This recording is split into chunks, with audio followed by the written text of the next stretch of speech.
Shalom saudara, kembali lagi dalam program Voice Note Renungan Harian Majelis Resort GKE Puruk Cahu.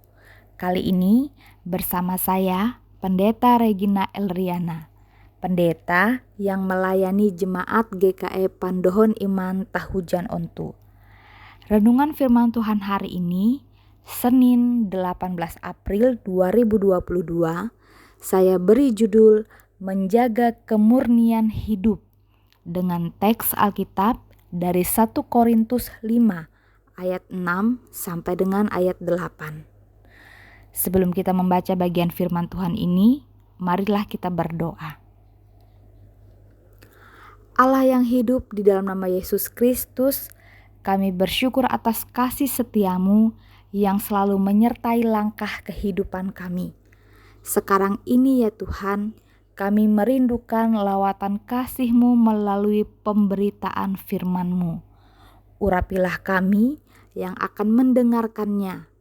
Kiranya oleh pertolongan Roh Kudus, setiap telinga yang mendengarkan boleh mendapat hikmat pengetahuan dan akal budi yang baik. Begitu pula hamba-Mu yang akan menyampaikan sabda ini. Kiranya Roh Tuhan sajalah yang berkuasa untuk memimpin dan berkata-kata. Hamba menyerahkan diri sepenuhnya di dalam kuasa dan lawatan kasih Tuhan untuk menuntun pemberitaan firman-Mu. Di dalam nama Yesus Kristus, kami membuka hati dan pikiran untuk kebenaran firman-Mu. Amin. 1 Korintus 5 ayat 6 sampai 8. Demikian bunyi firman Tuhan. Kemegahanmu tidak baik. Tidak tahukah kamu bahwa sedikit ragi mengkamiri seluruh adonan? Buanglah ragi yang lama itu supaya kamu menjadi adonan yang baru. Sebab kamu memang tidak beragi. Sebab anak domba Paskah kita juga telah disembelih, yaitu Kristus. Karena itu, marilah kita berpesta, bukan dengan ragi yang lama, bukan pula dengan ragi keburukan dan kejahatan, tetapi dengan roti yang tidak beragi, yaitu kemurnian dan kebenaran. Demikian sabda Tuhan untuk kita pada hari ini. Firman-Nya mengatakan bahwa rumput menjadi kering, bunga menjadi layu, tetapi firman Allah kita tetap untuk selama-lamanya. Amin.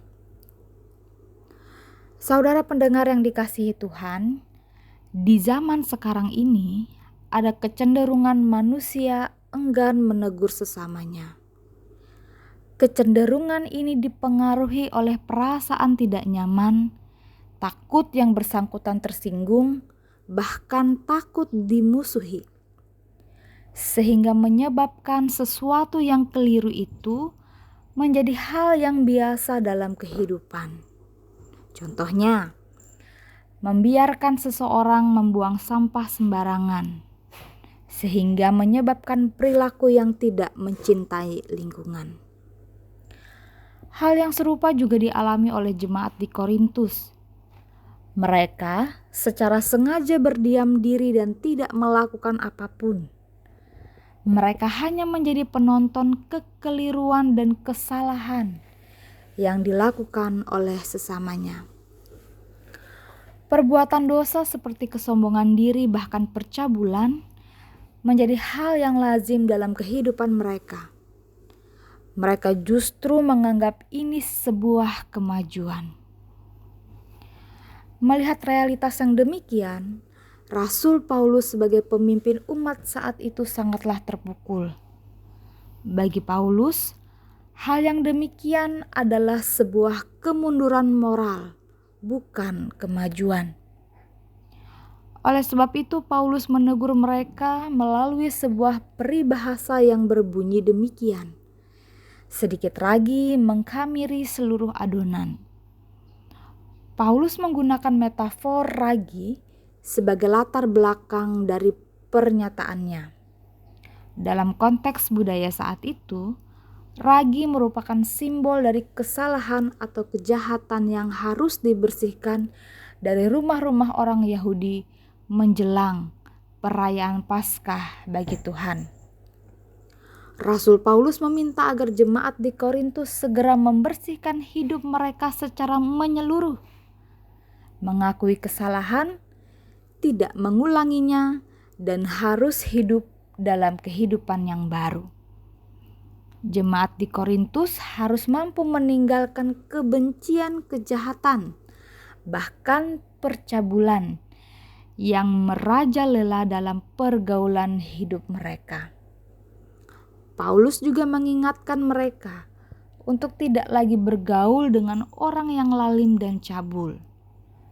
Semuanya itu Paulus sampaikan agar kehidupan jemaat tidak lagi tercemar oleh keinginan daging.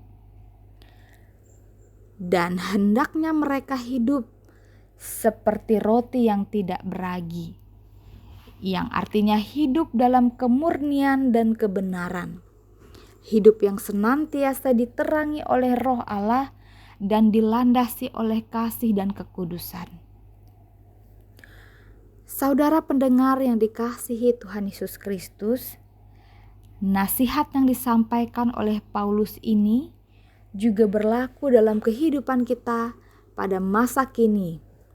Di tengah kemajuan zaman, di mana perkembangan teknologi kian mempengaruhi kehidupan manusia, hendaknya kita tetap berpegang pada kebenaran yang sejati, yaitu firman Allah. Ini memang tidak mudah, tetapi jika kita mampu melakukannya dengan penuh keyakinan, percayalah, Tuhan akan menolong dan memampukan kita untuk menjadi pribadi yang murni dan benar di hadapan-Nya. Jadi, berusahalah untuk selalu menjaga hati dan hidupmu.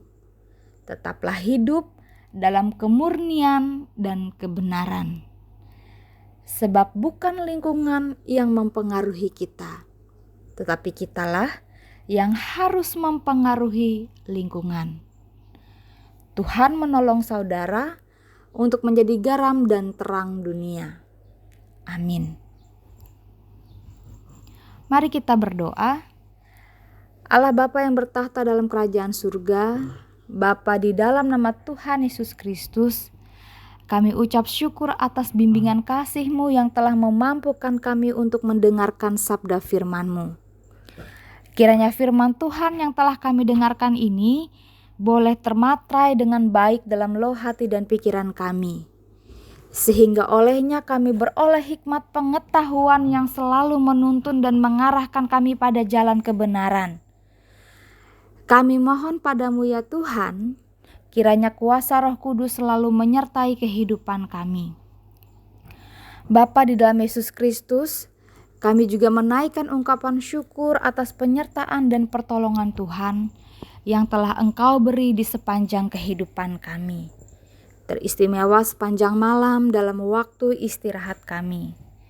Pada kesempatan ini ya Tuhan, bersama dengan warga jemaat GKE yang ada di wilayah pelayanan resort GKE Puruk Cahu, kami mendoakan jemaat GKE Ico Pakat Dirung Lingkin. Kiranya Tuhan senantiasa memperlengkapi hamba-hamba-Mu yang melayani di sana, baik itu penatua, diakon, bahkan pendeta. Diberkatilah selalu kehidupan warga jemaat GKE Ico Pakat Dirung Lingkin. Mampukan mereka dengan kuasa-Mu agar mereka dapat berakar, bertumbuh dan berbuah dalam iman dan pengharapan. Kami percaya bahwa tuntunan Roh Kudus juga senantiasa menolong, menguatkan dan memelihara kehidupan umat-Mu dimanapun mereka berada. Di dalam nama Yesus Kristus, kami hendak menyerahkan hidup kami sepenuhnya ke dalam tangan pengasihan-Mu. Biarlah Engkau membentuk kami sesuai dengan kehendak-Mu. Kami percaya bahwa Tuhan telah menyediakan rancangan damai sejahtera bagi setiap orang yang senantiasa mengandalkan Tuhan dalam hidupnya. Pimpin kami ya Tuhan dan sertailah. Dalam nama Yesus Kristus, Tuhan dan Juru Selamat kami berdoa. Amin. Demikian layanan firman Tuhan dan doa pada hari ini. Selamat beraktivitas, Tuhan Yesus memberkati. Shalom. Tuhan memberkati engkau dan melindungi engkau. Tuhan menyinari engkau dengan wajah-Nya dan memberi engkau kasih karunia. Tuhan menghadapkan wajah-Nya kepadamu dan memberi engkau damai sejahtera. Amin.